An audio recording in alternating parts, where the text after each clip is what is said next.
ఇదంతా ఏదో ఒక పాత ఫ్యాక్టరీ లాగా ఉంది, మీ అందరికి అర్థమవుతుంది చూస్తుంటే. అంటే ఇలాంటి ఒక ఇంటర్వ్యూని ఊరిక స్టూడియోలో కూర్చొని కూడా మంచిగా లైట్లు వేసుకొని సోఫాలలో కూర్చొని చేయొచ్చు, బట్ చాలా న్యాచురల్గా ఉండాలి.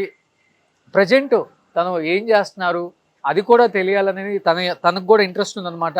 ఎందుకంటే ఇండస్ట్రీలో సక్సెస్ అవ్వకపోతే చాలా పనులు చేసుకోవచ్చు, చేస్తే బాగుంటుంది, చేసుకోవాలి అందరూ అనే దానికి కూడా ఒక మంచి ఎగ్జాంపుల్ అవుతుందని ఒక చిన్న ఇదనమాట.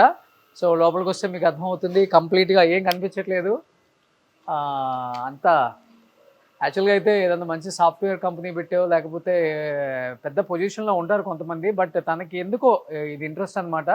ఇలా కొన్ని పెట్టుకొని ఇక్కడ కనిపిస్తున్నారు. Hi Sri. Hi hi, how are you? Good good. ఏం నువ్వు సడన్ సర్ప్రైజ్ ఇక్కడ మాకు? అంతే మరి. సో ఫస్ట్ ఆఫ్ ఆల్ నిజంగా చాలా చాలా హ్యాపీ అనిపిస్తుంది. హీరోగా సెటిల్ అయిపోయి తర్వాత చాలా మంది మేము ఇండస్ట్రీలోనే ఉండాలి, ఏదో ఒక క్యారెక్టర్ వచ్చిన దాకా వెయిట్ చేస్తూ ఉండాలి, ఎన్ని ఇబ్బందులు అయినా రాని అని హైదరాబాద్లో మీతో పాటు స్టార్ట్ చేసిన వాళ్ళందరూ కూడా ఇప్పటికి అక్కడ ఇబ్బందులు పడుతూనే ఉన్నారు బయటికి చెప్పుకోలేక. బట్ మీరు ఒక మంచి స్టెప్ తీసుకొని ఏంటి ఇదంతా, ఈ ప్రపంచం ఏంటి అసలుకి?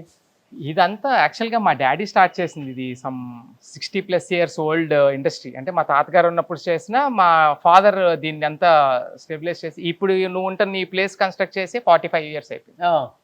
ఈ ప్లేస్, ఈ షెడ్ ఇదంతా మీ ఓన్ ప్లేస్? ఆబ్వియస్గా ఇది 1 acre. ఎన్ని ఎకర్స్ ఉంటుంది ఇదంతా? ఇది 1 acre మన మెషిన్ షాప్. ఓకే. అక్కడ ఇంకొక 1 acre లో ఇవన్నీ లైక్ పోరింగ్ అక్కడ జరుగుద్ది, మెటల్ పోరింగ్ అక్కడ జరుగుద్ది. ఇదంతా మెషిన్ షాప్ అనమాట. ఇక్కడంతా CNCs, VNCs ఇవన్నీ ఇక్కడ ఉంటాయి అనమాట. Okay okay. ఇక్కడ 1 acre ఉంది, అక్కడ 1 acre ఉంది, అంతేనా? అంటే మరి అందరిది, మా అన్నయ్యలు ఉన్నారు, మా బాబాయ్లు ఉన్నారు, అందరికీ కలిపి అది. Okay okay. ఎంత ఉంటుంది ఎకరం ఇక్కడ? ఇక్కడ ఎంత ఉంటుంది, పడిపోయిందిగా రేటు. మన ఆంధ్రప్రదేశ్లో పెద్దగా రేట్లు లేవు ఇప్పుడు. అదేంటి అట్లా అంటావు ఏంటి ఇప్పుడు?